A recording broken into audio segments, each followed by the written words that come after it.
Welcome to this explainer. Today, we're diving into the terrifying, true story of the 1889 Johnstown Flood. Now, we aren't just going to look at the devastation, though it is staggering. What we're really going to unpack is exactly why this catastrophic failure happened in the first place. We're going to look at that exact, fatal combination of natural forces and human decisions that led to the absolute unthinkable. So let's start with part one, the 3 terrifying words that completely shattered a peaceful afternoon. I want you to picture this. It's a perfectly normal spring afternoon, families are just finishing up lunch, kids are out playing in the streets, and suddenly, that everyday tranquility is violently interrupted by a man racing into town on horseback, screaming at the top of his lungs, "The dam is breaking!" And you know what the truly tragic part is? Most people didn't even believe him. I mean, it just sounded impossible. But mere minutes later, a massive wall of water raced toward the town. In less than 10 minutes, an entire bustling American city was literally wiped off the map.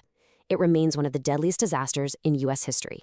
But to truly understand it, we have to look at what was happening long before that water ever reached the town. Which brings us to part 2, the anatomy of a weak dam. It was, quite literally, a disaster waiting to happen. Okay, so why did this actually happen?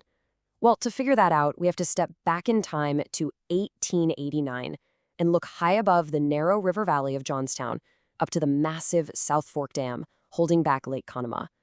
You see, this disaster wasn't just some sudden, unpredictable act of God. Not at all. Professional engineers had actively and repeatedly warned that the aging dam was structurally unsafe. It was a known issue.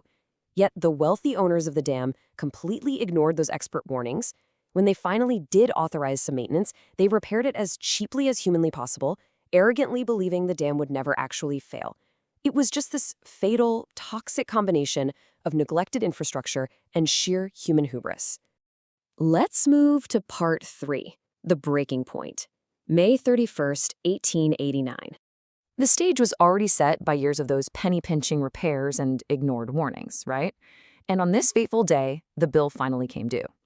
In the morning, relentless, heavy rain began filling the lake far beyond its normal limits. That compromised structure was immediately put under just unimaginable stress. By midday, workers up at the dam were in an absolute panic. They were desperately digging channels and pulling out debris for hours, trying anything they could think of to relieve the pressure and stop that rising water. But nothing worked. The doomed infrastructure simply could not hold. At exactly 3:10 p.m., the entire dam gave way. Now for part 4. An entire city erased by an unstoppable wave. The moment that dam collapsed, more than 20 million tons of water instantly exploded down the narrow valley. Try to wrap your head around that number for a second. 20 million tons. Imagine the crushing weight of that much liquid moving all at once. It didn't just flood the town.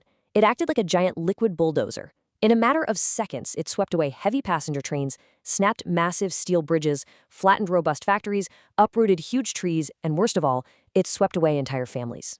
People were literally forced to cling to their rooftops as parents desperately searched for their kids in the chaos. And we're not talking about a slow, rising tide here. This wall of water was nearly 40 feet high, and it was barreling down the valley at almost 40 miles per hour. Because it was picking up literally everything in its path, it wasn't even just water anymore. It became this deadly, unstoppable surge carrying dead animals, shattered buildings, people, and incredibly, even burning debris. Yes, fires were floating on the floodwaters. When this colossal wave finally slowed down and the water settled, Johnstown didn't even look like a city anymore. And that brings us to the most tragic number of the whole event, 2,200. That is how many lives were lost that single afternoon. Hundreds of the bodies recovered were never even able to be identified. Thousands more were left completely homeless, their entire lives washed away in 10 minutes flat.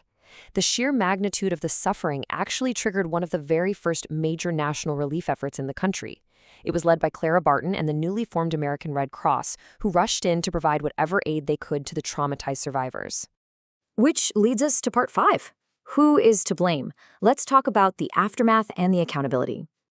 Once that initial shock wore off, a disaster of this unprecedented magnitude raised some incredibly difficult questions.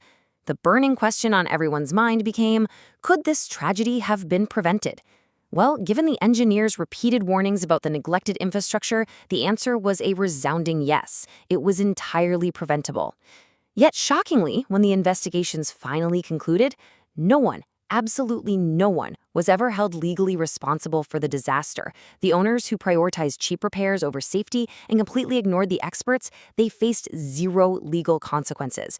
The absolute crucial takeaway from this explainer is that the Johnstown flood was not just a natural disaster. It's a stark, powerful warning about what happens when neglected infrastructure, ignored expert warnings, and human arrogance collide head-on with the forces of nature. Disasters like this, they aren't always unavoidable. It reminds us that history doesn't repeat itself just because nature is powerful. It repeats itself because people failed to listen.